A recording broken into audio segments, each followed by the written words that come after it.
हाँ जी मेरे प्यारे प्यारे दोस्तों, कैसे हैं आप सब। और उम्मीद करता हूं भाई कि आप लोग बिल्कुल अच्छे होंगे, बिल्कुल बिंदास होंगे। जहां पर भी होंगे आप लोग बिल्कुल स्वस्थ होंगे, मस्त होंगे और समय निकाल करके स्पोर्ट्स टॉक भी जरूर देख रहे होंगे। दोस्तों, भारतीय टीम ने जिम्बाब्वे में बहुत बढ़िया परफॉर्मेंस करके दिखाया। 3-0 से हम जीते हैं। एंड ऑफ कोर्स जिस क्वालिटी ऑफ क्रिकेट कि हम लोग सपना देखते थे कि यार इस तरीके से टीम इंडिया को खेलना चाहिए, और इसी तरीके से टीम इंडिया कुछ दिन पहले तक खेल रही थी।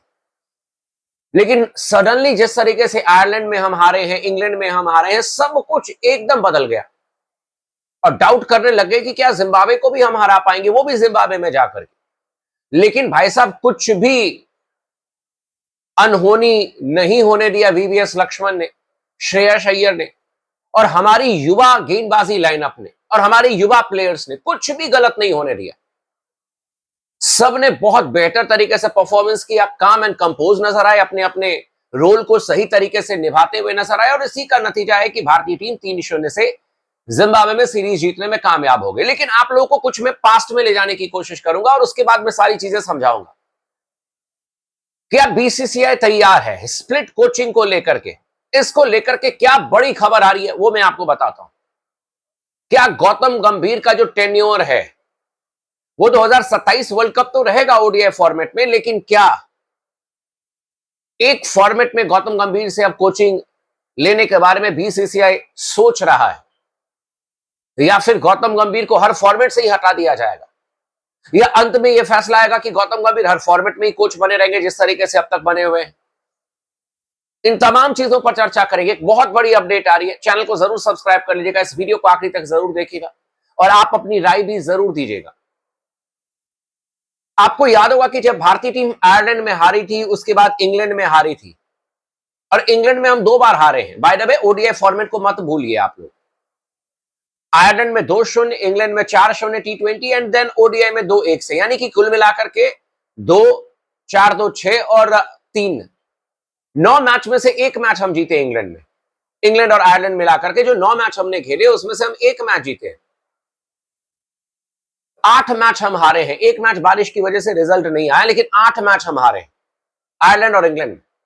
और उसी समय आपको याद होगा कि BCCI secretary mister Devajit Saikia का एक बहुत इंपॉर्टेंट बयान आया था, और उन्होंने क्लियरली मतलब एकदम एकदम साफ साफ कहा था कि हम इस परफॉर्मेंस को, जो टीम इंडिया का परफॉर्मेंस रहा था, उसका रिव्यू करेंगे। हम रिव्यू मीटिंग बुलाने जा रहे हैं, और साथ में जिम्बाब्वे में किस तरीके से टीम इंडिया की परफॉर्मेंस करेगी उस टाइम पे, उस पर भी चर्चा होगी। तो टीम इंडिया ने तो जिम्बाब्वे में कड़क परफॉर्मेंस कर दिया, 3-0 से जीत गई टीम इंडिया। अब यहीं से बात शुरू हो जाती है, क्योंकि देखो रिव्यू मीटिंग तो होना है, और इस समय भारतीय क्रिकेट टीम की शेड्यूल की बात करें तो अभी गैप है।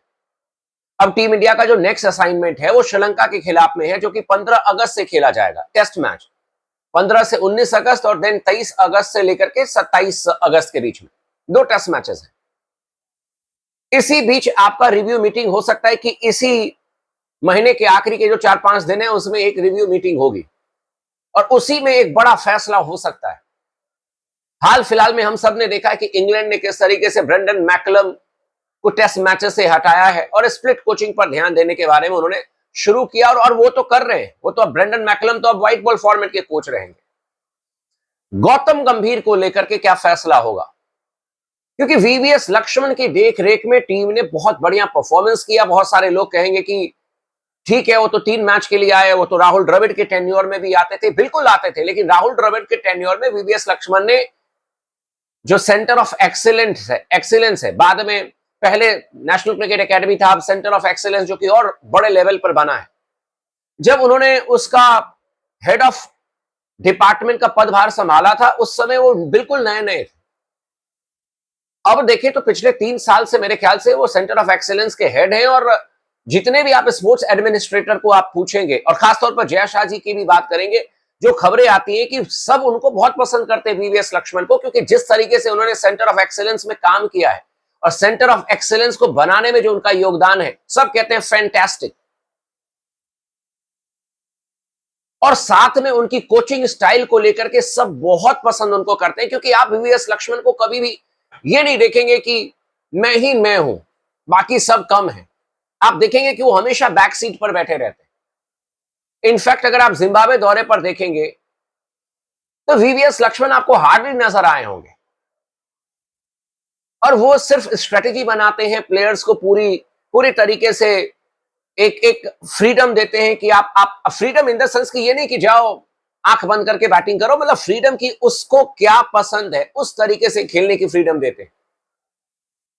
और मैं उनका एक इंटरव्यू भी सुन रहा था जहां पर उन्होंने बड़ी अच्छी बात की। उन्होंने कहा कि देखो, कोच का काम ये होता है कि हर एक इंडिविजुअल को पहचानना, क्योंकि हर इंडिविजुअल अलग अलग तरीके के होते हैं, अलग अलग सोच से आते हैं, और उनको जो कंफर्टेबल लगे उस हिसाब से उसके लिए गेम प्लान तैयार करना। और ये बात बिल्कुल जेन्युइन है। अभी मीटिंग होने वाली है, बीसीसीआई के जितने भी आला अधिकारी हैं वो बैठेंगे साथ में। सुनने में आ रहा है कि कोच गौतम गंभीर भी होंगे, देन आपके श्रेयस अय्यर के बारे में भी खबर आ रही है कि वो भी होंगे, क्योंकि T20 फॉर्मेट में कप्तानी कर रहे थे। इनफैक्ट हो सकता है कि शुभमन गिल को भी बुलाया जाए, और उसके बाद ये निर्णय लिया जाएगा। अगर एक्सप्लेनेशन दे पाएंगे कोच गौतम गंभीर या श्रेयस अय्यर की भाई क्यों हारे हैं, किस वजह से हारे हैं, देखो कुछ चीजें तो सामने नहीं आएगी, और वो सामने इसलिए नहीं आएगी क्योंकि अगर मान लीजिए कि कप्तान ने कहा कि जय मेरी बात नहीं सुनी जाती है, या कोच ने कहा कि मैं अपने हिसाब से टीम को चलाने के बारे में सोचता हूं, तो ये सब खबरें आपके पास में नहीं आएंगी, लेकिन फैसला ऐसा आएगा जिससे आपको चीजें समझ में आ जाएंगी। और इसीलिए बहुत इंपॉर्टेंट है, आने वाले 5 से 6 दिनों में एक बहुत बड़ा फैसला हो सकता है, क्योंकि इंडियन क्रिकेट का सवाल है। और देवजीत सैकिया ने सीधे सीधे तौर पर कहा है कि भाई जो ब्रांड ऑफ क्रिकेट हम खेलने के लिए जाने जाते हैं, जो इंडिया के लोगों का इमोशन है अपनी गेम को लेकर के, उसके साथ में कोई कॉम्प्रोमाइज नहीं होगा। That is fantastic. ये बात बिल्कुल जेन्युइन है, क्योंकि उसके साथ में कॉम्प्रोमाइज कर दिया तो फिर गेम ही खत्म हो जाएगा। हार जीत लगी रहती है, लेकिन जो एक फाइटिंग स्पिरिट है अगर वो खत्म हो जाएगा तो फिर कौन क्रिकेट देखेगा। एक चीज और है जो कि बहुत इंटरेस्टिंग है, जो कि मैंने कल भी आप लोगों को बताया था, और इस पर आप लोग यकीन माने ये चीजें गौतम गंभीर के लिए, उनके सपोर्ट स्टाफ के लिए बहुत इंपॉर्टेंट है। आने वाले 2 टेस्ट मैचेस अगेंस्ट श्रीलंका, अगर किसी को ये डाउट है कि कुछ नहीं होगा अभिषेक भाई, कुछ नहीं हो सकता है, ऐसा नहीं है मेरे दोस्त। मैं फिर से आपको देवजीत सैकिया का वो स्टेटमेंट याद दिलाने की कोशिश कर रहा हूं, जहां तक मुझे याद है उन्होंने ये बात कही थी, हो सकता है मैं गलत हूं, लेकिन किसी ने ये बयान दिया था कि इंडियन ब्रांड ऑफ क्रिकेट यानी कि जो स्टेक है उसको कोई डैमेज ना करे, ये नहीं हो सकता है। और इसीलिए आने वाले 2 test matches against Sri Lanka is very very vital. अगर वहां पर भी अपनी बत्ती गुल हो जाती है, जैसे कि न्यूजीलैंड से हम हारे, जैसे कि साउथ अफ्रीका से अपने घर पर हारे, let me make it very clear, Sri Lanka को श्रीलंका में टेस्ट मैच में हराना it's not a cakewalk at all. आपके लिए आसान नहीं होगा। They are fantastic side, they have fantastic spin bowlers.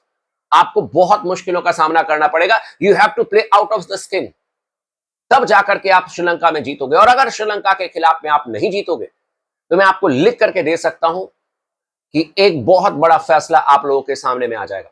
बाकी इस मीटिंग में जो भी अपडेटेड इंफॉर्मेशन आएगी वो आपको स्पोर्ट्स टॉक पर देखने को मिलेगा। चैनल को सब्सक्राइब कर लीजिएगा, वीडियो को लाइक कर लीजिएगा, और लगातार अपना प्यार अपना सपोर्ट बना करके रखें स्पोर्ट्स टॉक के साथ।